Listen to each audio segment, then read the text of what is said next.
Let's talk about lost the freedom for a moment. This story here we got from the Daily Beast. Now, the Daily Beast is fake news, as NewsGuard says right here. They say, is fake news. Proceed with caution, and they claim. The biggest migrant caravan on collision course with Trump-era border order. Scott Bigsby, White House reporter. Now, I can't prove this is real because NewsGuard says Daily Beast is fake. But can you guys tell me about what's going on with the border? Did Daily Beast actually, for once, publish a real story?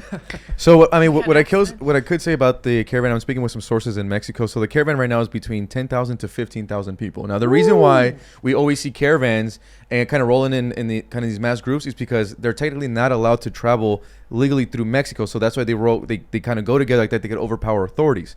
What the Mexican officials did, and we've been trying to report on it, is they actually granted these people work visas. So for the first time, this caravan is actually legally allowed to travel through Mexico, meaning they could hop on buses, they could hop on taxis. Because normally when you're not allowed to legally travel through Mexico as a migrant, the Mexican police actually kick you off buses and trains. So this group is actually legally allowed to travel. Now, because they are legally allowed to travel, we're not going to see the 15,000 hit the border all at once. It's going to be more spread out. They are going to reach the border a little bit quicker. And according to our sources, most of them are going to be arriving through South Texas. Now, one thing that I did reporting on my last border trip, we were there for Title 42, is if you guys remember, back in April, Texas Governor Greg Abbott made 4 agreements with 4 different Mexican state governors along the border to beef up security, stop the flow of drugs, and all that stuff. Ever since then, Abbott has gone on and touted that agreement as a success. We've literally spent time in Mexico all over through those areas, and we just literally published the investigation. You guys have to check it out.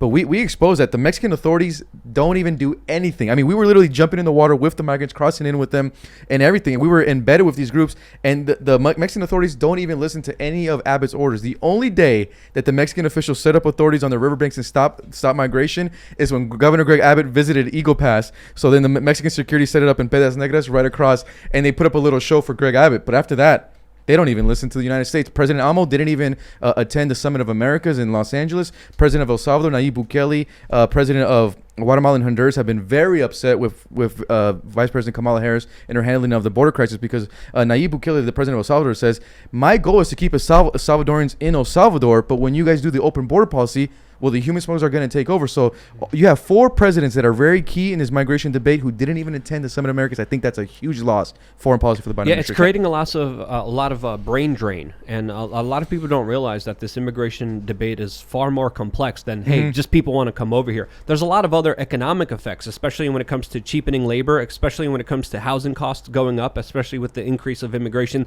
that are going to have a net effect on the larger economic picture that we're all dealing with. So it's far more complex, and there's far more things intertwined in this that we don't even know that we're not even debating and talking about and discussing. I wanted to ask you something. You mentioned that they've actually been given the work visas to travel through Mexico this time. Why did that happen? You know, the Mexican officials, because one thing that they do is they don't like it when a bunch of migrants are basically in their town. So, like, basically the first town that the migrants hit is Tapachula. So what they do is they hit Tapachula, and the Mexican officials stop them there. And they said, you're not allowed to travel. And basically what happens is more migrants come, and they kind of create a bottleneck. I don't know if you guys remember last year when those 15,000 Haitians all arrived in Del Rio, Texas at once. They all started off in Tapachula, but the officials in Tapachula got so overwhelmed, they just gave them work, like literally visas, and were like, dude, just leave. And then all those Haitians traveled together, and they ended up crashing the border. So that's one thing that this President Amo of Mexico, he feels no pressure from Biden to do absolutely anything. And then the Mexican authorities are making a fool out of Greg Abbott. That's what we're trying to expose in our report. You know, we have a Republican governor who's touting his agreements as a success, while we're literally jumping in the water with migrants. Like, we're literally crossing with them. And you know, for a lot of people watching this, you might think, well, look, I live in Ohio, I live in Michigan, I live in Pennsylvania, I'm not a border town, I don't care. Well, you might not be impacted by the migrants, coming in, the drug smugglers being car chases, but that fentanyl is still coming into your state. I mean, the number one state impacted by fentanyl right now is Ohio, and it's impacting the white working class. You're not going to hear that in the mainstream media because any issue that impacts white working class, they don't even cover it. But the fentanyl issue has become really a top concern that we've been trying to cover. Even in my own hometown in Palmdale, I covered fentanyl death of a 22-year-old guy named Jordan Erickson. He popped his knee at a gym, and a local came up to him and gave him an Oxycontin and said, hey, Jordan, take this. 24 hours later, Jordan was dead because it was a counterfeit pill. And we're seeing that phenomenon with 13-year-olds right now, where they think they're taking ecstasy the first time. They think they're taking a Vicodin. Ends up being a counterfeit pill. And the thing, guys, with fentanyl, there's no second chance. You know, so it's we're in some scary times.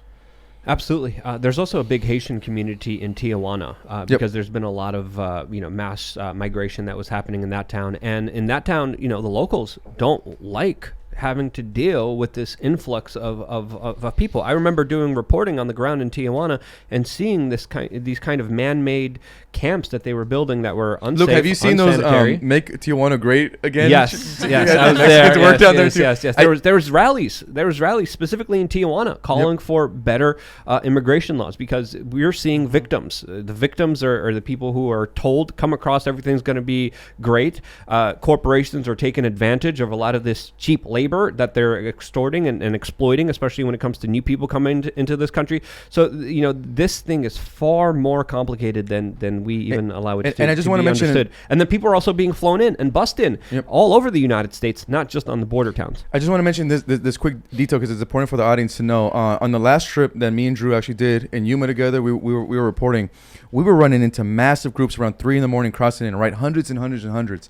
And I think for people who maybe don't understand immigration, you probably think, oh, well, they're coming from El Salvador, Guatemala, Honduras. We interviewed those migrants. They came from 11 different countries. Me and Drew ran across Russians, Afghanistans, lots of men coming from India. I mean, and it was single males. Georgia. Georgia. And then you do an interview with them. I'm like, hey, are you guys, worried that you're going to be deported under Title 42? And they were like, no.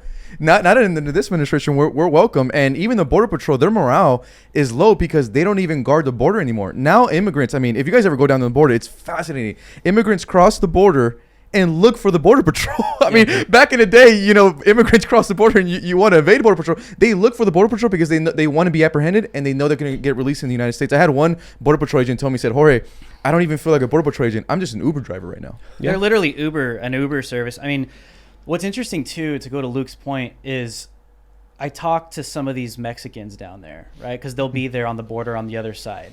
And the last time we were down there in Yuma, I was talking to one of them and I was like, obviously this has gone up, right, since Biden? He's like, way up. You're local here? He's like, yes, it's gotten worse under Biden.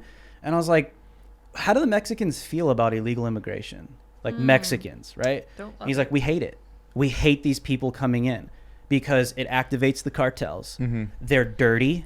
The pollution is insane. The garbage that's thrown everywhere, all the clothes and the trash. He says they're very entitled people. They're very lazy people. They come to all the Mexicans locally and they trash their communities. Wow. Just like the Haitians that are occupying in Tijuana, right? They trash their communities and they're just entitled and they run around to the Mexicans saying, give me money. They demand money. They feel entitled to everything. So it's interesting when you talk to some of the Mexicans and you're like, I think the media will paint them like, oh, everyone wants to come into the United States. But some of the locals there are like, dude, we hate these people coming. Well, the Haitians have illegally. actually assimilated into the Tijuana community and have their own neighborhoods. There's a whole culinary kind of street, and this was because they thought they were going to go to the United States. There were strict border patrols that were used. They were stuck in Tijuana, and they created a community there, and they're working cohesively there. But you do talk to a lot of Mexicans who are proud of their country, who love their country, and they're troubled because this brings crime, this brings violence and human extortion, which is absolutely horrible. No one wins out of this except for the multinational corporations and the politicians who are using this as a way to get more power out of it. And this is all on the backs of so much suffering. So many people are getting screwed over. And that's the aspect here that people really need to understand, the human cost to all of this. I don't know if you remember, Luke, back in, I think it was like 2006, Bernie Sanders was doing an interview. And the journalist asked him, why don't you support open borders? And even Bernie says, like, wait a minute, why would I support open borders? That's what the corporations want. That's like a Koch brothers. Yeah. And right there, the journalist was like, oh my God, this progressive. And I mean, even Bernie knows. But I mean, now he won't say it because of how kind of crazy the left has got there. But even Bernie knew.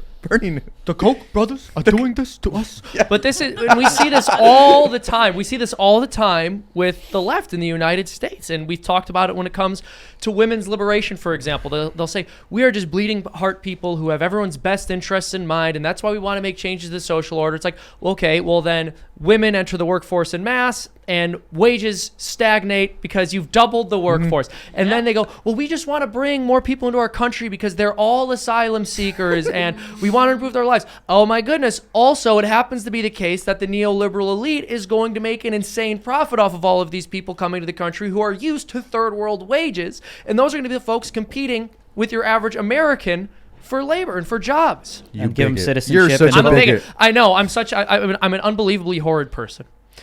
Bernie Sanders is just funny to me because he's out of Vermont, right? Pretty sure. Yeah. Yep. And in Vermont, they have some like really great gun laws. He was Some of the best. was against gun control for a And while. now he's like, I think this bipartisan bill doesn't go far enough.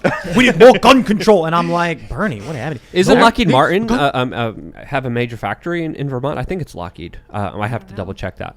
He goes, no one needs guns except the cartels to bring those asylum seekers over. Those are the only people who need guns. And if you're gonna cross illegally, just wear your mask and stay 6 feet away from the border patrol. Bernie Sanders. No one needs guns but me because I have 4 houses. Or does he have 3 houses? He has 3. Has I mean, 3 this is houses. what I find hilarious, right? When you bring up the fact that Bernie Sanders has 3 houses, they go, well, that's not hypocrisy. He's just a socialist who has houses he doesn't live in. It's like, okay, if I had 3 houses and I rented 2 of them out, you'd be calling me a landlord and a parasite. He has 3 houses, just keeps 2 of them empty most of the time. And he's a philanthropist? Yeah, what about all the it's migrants? evil, What about all the but homeless all people? the homeless migrants. Yeah. I just think Put it's the migrants in hilarious. there. No, I just think it's hilarious that owning a house and making use of your capital by renting it out to other people so someone who can't get a mortgage is able to live there is evil and makes you a parasite. But having extra houses and just keeping them empty in case you want to go there on a whim is perfectly moral and ethical. And how dare you even question the fact that that's how Bernie Sanders lives while calling himself a socialist? We need to get each some. according to his wants. Yes, That's right. exactly. If you write a best-selling book, of course. Yeah. Of course. Well, Mark said that to each according to their needs. From each according from their. To each according to their needs, from each according to their ability, and to those who are really good at writing books. Which one? Mark's also wrote a bestseller, I guess. So that's why. That's right. We should Yeah. That's why I love also like the head of BLM's like, of course I need a house in Malibu because of my family members. Yeah. Oh, wait. From each according to their ability, to each according to their need, and don't forget, if you write a really good book, you can have a bunch of extra stuff. There's a bunch of extra stuff. Yeah. Well, one question I would really the like way. to ask Bernie Sanders is, I know that like if you write a best-selling book, you're just entitled to all the profits from it. But I'm curious, like, what about the people who had to cut down the trees and obtain the lumber that was then converted into the paper for that book? Like, shouldn't they get a proportional share of the profits that it made? Why So- is it just the guy who puts the ink on the page that makes all the money? Thanks for checking out this segment from the Timcast IRL podcast. But if you want to check out the full show live, tune in Monday through Friday at 8 p.m. And if you want more special access content, head over to timcast.com and become a member. Your membership helps sustain this company, keep our journalists employed, makes this show happen, and you will get access to exclusive members-only segments of the Timcast IRL podcast, and there's a massive library to check out. So again, go to timcast.com or tune in Monday through Friday at 8 p.m., and we'll see you all there.